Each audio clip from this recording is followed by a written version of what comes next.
الحمدللہ رب العالمین والصلاة والسلام علی رسولہ الامین وعلی آلہ واصحابہ اجمعین اما بعد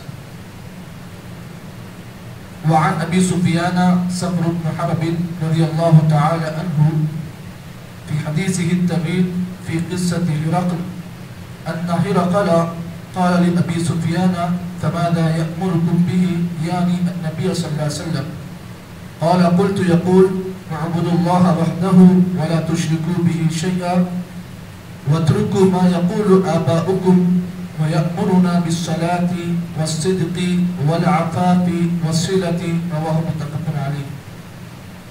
محترم بھائیوں اور بزرگوں، جس حدیث کو میں نے آج کے درس میں آپ کے سامنے پیش کیا ہے، ہم اور آپ جانتے ہیں کہ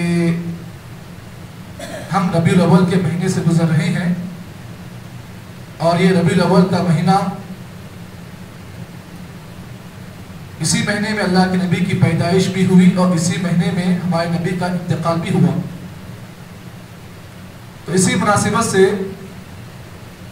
مسلمانوں میں سے ایک بہت بڑا طبقہ، ایک بڑی جماعت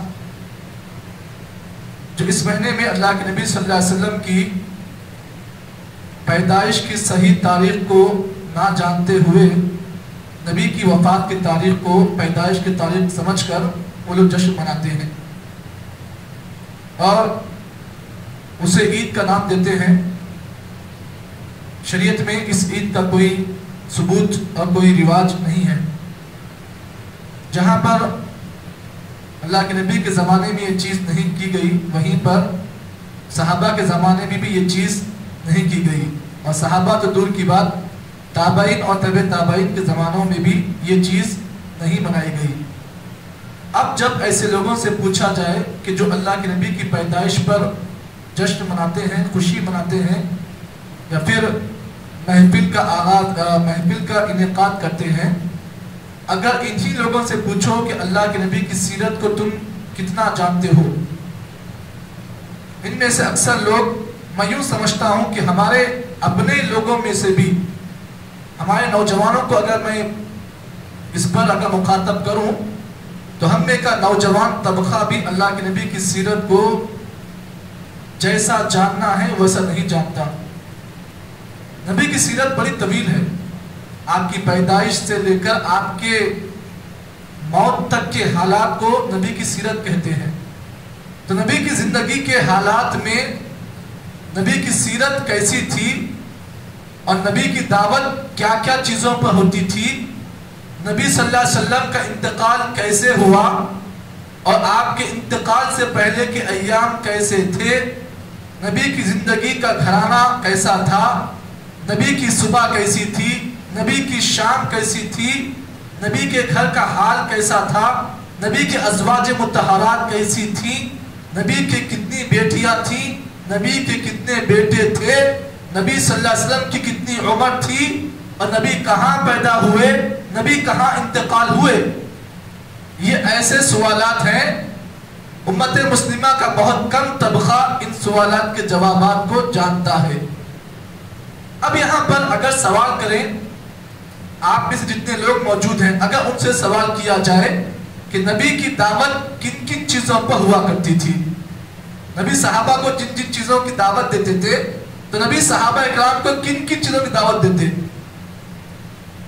اگر سیرت کو پڑھنے والے کسی آدمی کو بتایا جائے یا ان لوگوں سے پوچھا جائے جو آج نبی کی تاریخ کو جشن مناتے ہیں نبی کی پیدائش پر، اگر ان سے پوچھا جائے کہ تم نبی کی جب جشن کو مناتے ہو تو بتاؤ اللہ کے نبی کی دعوت کن کن چیزوں پر ہوتی تھی، اکثر لوگ اس کو نہیں جانتے.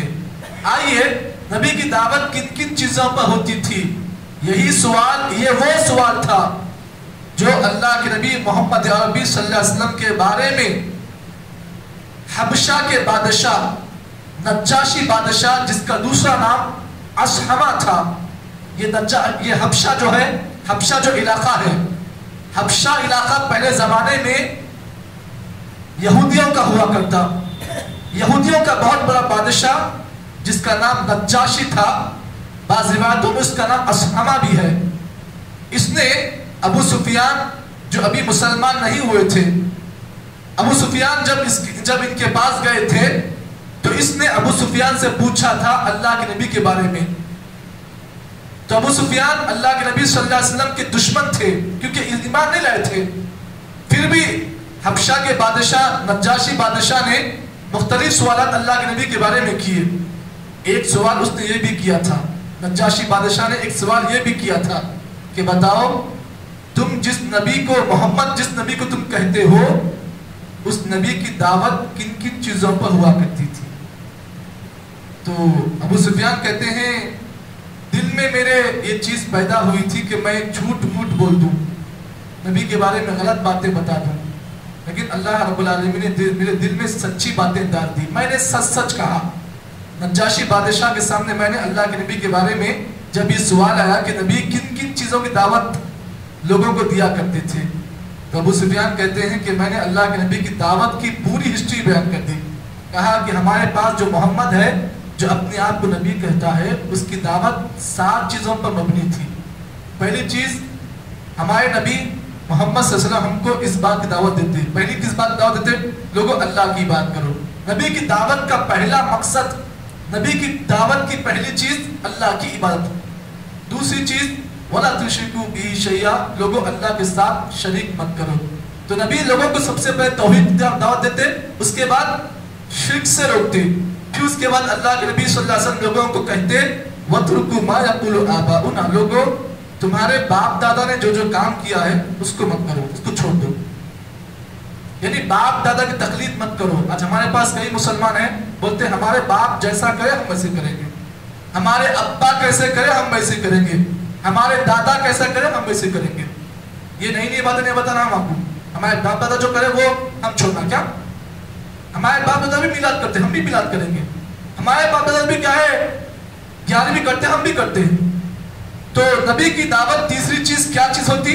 لوگوں باپ دادا نے جو کر دیا اس کو چھوڑ دو. اور چوتھی چیز نبی دعوت کے کام میں لوگوں کو جب دعوت کا کام آپ کرتے تو چوتھی بات کیا ہوتی؟ وَيَأْمُرُونَ بِالصَّلَاةِ، نبی لوگوں کو نماز کا حکم دیتے، نماز کی تعلیم دیتے، نماز کی طرف لوگوں کو ترغیب دیتے. پانچویں چیز وَالصِّدْقِ، لوگوں کو سچ بات بولنے کی آپ تعلیم دیتے. چھٹی چیز وَالْعَفَافِ، نبی لوگوں کو پاک دامانی کے بارے میں بتاتے، لوگوں ہمیشہ پاک رہو، گناہوں سے پاک رہو. اور ساتویں چیز وَالصِّلَةِ، لوگوں ہمیشہ رشتوں کو جوڑو، رشتوں کو نبھاؤ، رشتہ داری کو ادا کرو، رشتوں کے حقوق کو اپناؤ.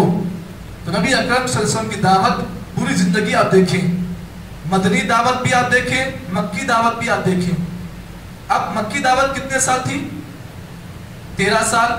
اور مدنی دعوت 10 سال. کل ملا کر 23 سالہ جو آپ کی دعوتی زندگی تھی وہ پوری دعوتی زندگی انہی 7 چیزوں پر مشتمل تھی. 10 سال تو آپ نے مکہ میں لوگوں کو توحید کی دعوت دی، 10 سال پورے آپ نے. لیکن بقیہ 13 سال جو مدینے میں آپ نے دعوت کا کام کیا وہ کن چیزوں پر تھا؟ یہی چیزوں پر. صلہ رحمی، سچ بات، گناہوں سے پاک صاف، یہ تمام چیزیں ایسی ہیں جو نبی اکرم صلی اللہ علیہ وسلم کی پوری 23 سالہ دعوت کی جو بھی آپ کی جو مشن تھا انہی 7 چیزوں پر تھا. تو معلوم یہ ہوا اللہ کے نبی کو جو نبوت ملی وہ 40 سال ملی، اور اس کے بعد 40 سے لے کر بقیہ 63 سال یعنی 23 سال آپ کی بقیہ 23 سال زندگی پوری اسی دعوت کے کام میں گزری. اور یہ دعوت کے ساتھ جو اصول میں نے بتائے یہی اللہ کے نبی کی دعوت کا لب لباب تھا، یہی خلاصہ تھا. تو معلوم یہ ہوا اگر آپ سے اس بارے میں جھڑکے یا آپ سے کوئی بحث کرے کہ تم کیوں نہیں کرتے ہو نبی کی پیدائش پر جشن کیوں نہیں مناتے ہو، تو آپ اس سے پہلا سوال یہ کریں اے تو نبی کا جشن منانے سے پہلے یہ بتا کہ نبی کی دعوت کن کن چیزوں پر تھی. اگر وہ صحیح بتا دیا تو اس کا مطلب یہ ہے کہ حقیقی معنی میں وہ نبی سے محبت کرنے والا ہے، وہ نبی کی سیرت کو جاننے والا ہے. اب اگر کوئی نہیں بتاتا ہے تو اس کا مطلب یہ ہے کہ نبی کے بارے میں اس کی معلومات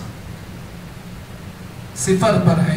تو اللہ تعالیٰ سے دعا کریں کہ اللہ تعالیٰ مجھے اور آپ کو یہ جو باتیں بتائی گئی ہیں ان تمام باتوں کے مطابق عمل کی توفیق عطا فرمائے. سبحان اللہ بحمدہ، سبحانک اللہم بحمدک، اشهد ان لا اله الا انت نستغفرك ونتوب الیک.